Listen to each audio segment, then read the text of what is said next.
Mama Savage. Hi there, Metallica Savage Queen. Today you're going to sit back and enjoy and watch me draw a Utah Raptor. My first time ever drawing a Utah Raptor. Strange people come out after it gets dark. True Scary Stories by Mr. Creeps True Stories.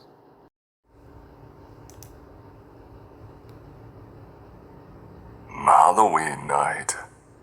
Stereotypical, I know. Several years ago, I was followed home by a stranger. I worked at a large mall about an hour away from home. The store was closed at 10 p.m., and the only bus home ran every hour and only dropped me off 2/3 of the way home, and I would have to walk the rest. This usually happened between 11 to 1 a.m. at night, depending on if I could get the store closed down on time, and if the bus wasn't too packed for me to get on. I am not a small woman. I am fairly tall, and fairly round and not the most attractive. My uniform was just a polo shirt and black trousers. Flat shoes, all covered with a thick coat. I didn't see him get on the bus. To be fair, the bus was packed and noisy, and the walkways were crowded, and I did my best to just block it all out with my headphones and stare out the window.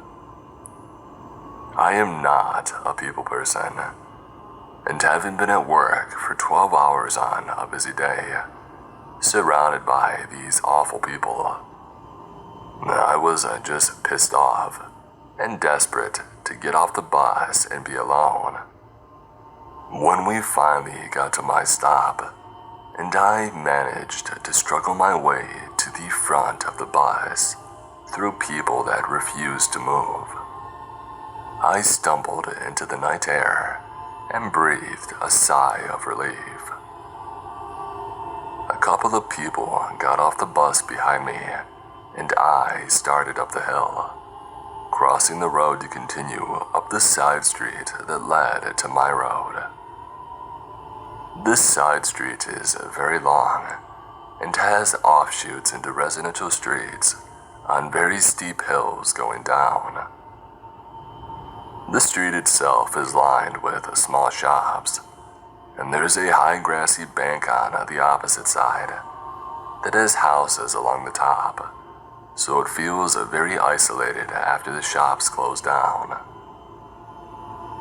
Very few people get off at my bus stop this time of night, and even fewer head in the same direction. Those that do cut off and go down one of these hills long before I get to the hill that leads up to my building. Now, the street isn't very well lit. The street lamps are few and far between.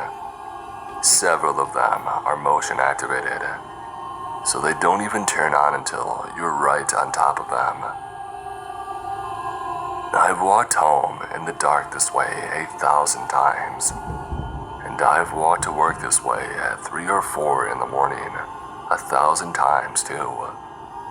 That was for a different job. While I always enjoy the cool night air, I am not afraid of the dark, and I love how bright the stars are where I live. I don't loiter. I walk fast so I can get home and shower as soon as possible. This night, I noticed someone walking behind me. I usually do because, like I stated above, very few people walk this way at this time of night. I was aware of him and waiting for him to turn down one of the side streets. He didn't. It felt a little weird, but I'm not the only person that lives in the area, so Maybe he just isn't regularly walking this way this time of night, so I've just never seen him before. I get to the medical surgery and car park at the bottom of my hill and cut across it as I always do. At this point, I know if he also heads up my hill, I need to worry a little more. The hill goes alongside the surgery, and then there are high walls on my side of the street that block off the flats in the other side from my road. They can only be accessed from the road before mine. At the top of the hill, this wall ends and turns into an alley that runs parallel to my building. The opposite side of the road has multiple closed pubs, a closed corner store, and an old church that has been converted into a Muslim worship center, which is also closed.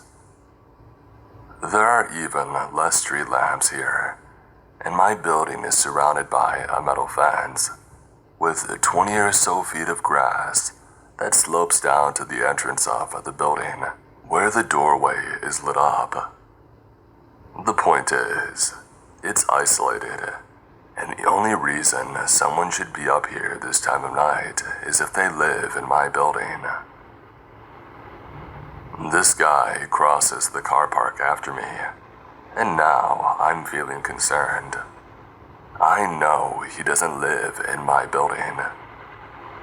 There are 9 flats over 3 floors, and 10 people. I know all of them, and they all know me. We would recognize each other even at this level of darkness. So, I walk faster up the hill, hoping to get into the building before he catches up. He starts walking faster too. I can hear him gaining on me, and by the time that I get to the gate, I know that he's too close to me for me to be able to open the door and get inside before he's on me. The building is dark and I know everyone is in bed, and it makes me feel all alone. And at this point, I'm crapping myself. So, thinking quickly, I cross the road and walk further up the hill behind parked cars. I use the opportunity to swing my backpack off of one shoulder and grab my keys. I wait for him to follow me and get behind the cars too, so it'll take just a little longer for him to be able to cross back over before I bolt across the road, throwing open the gate. I swing it hard behind me because he's now running at me, and I think it will either latch before he can catch it, or it will hit him. Either way, it'll buy me a few seconds. I slide down the slope, barely staying on my feet because it's dangerously slippery when it's wet. I turn the corner at the bottom and slam my key card on the reader, pressing hard on the heavy door before it beeps so it will open that much faster. The door is heavy and on a fire safety hinge. That means I can't slam it or force it closed. The stairs are a couple of steps into the building, and to the left. I live on the top floor. It's not a big building. 3 flats on each floor, 2 flights of stairs. It's also a concrete stairwell, so every little sound echoes and can be heard behind closed doors. I get inside the building and immediately bolt up the stairs. I'm only a few steps up when the door flies open behind me, and this guy comes after me. Feeling a little more secure now that I'm in my building, and only feet away from my neighbors, I spin around before he reaches me, and slam my heavy backpack into him. He falls back to the landing, and manages to catch himself by grabbing a hold of the handrail. I scream, "What the heck?" at the top of my lungs, and I hold my bag in front of me. Now we're inside and the stairwell is lit by the motion-activated lights. I get my first proper look at him. He's a little taller than me.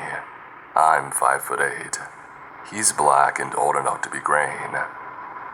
His clothes are weird, all made out of that weird waxy material some weatherproof jackets are made of, and he's wearing heavy boots. I don't recognize him at all, and he looks up at me with wide eyes as I stare down at him.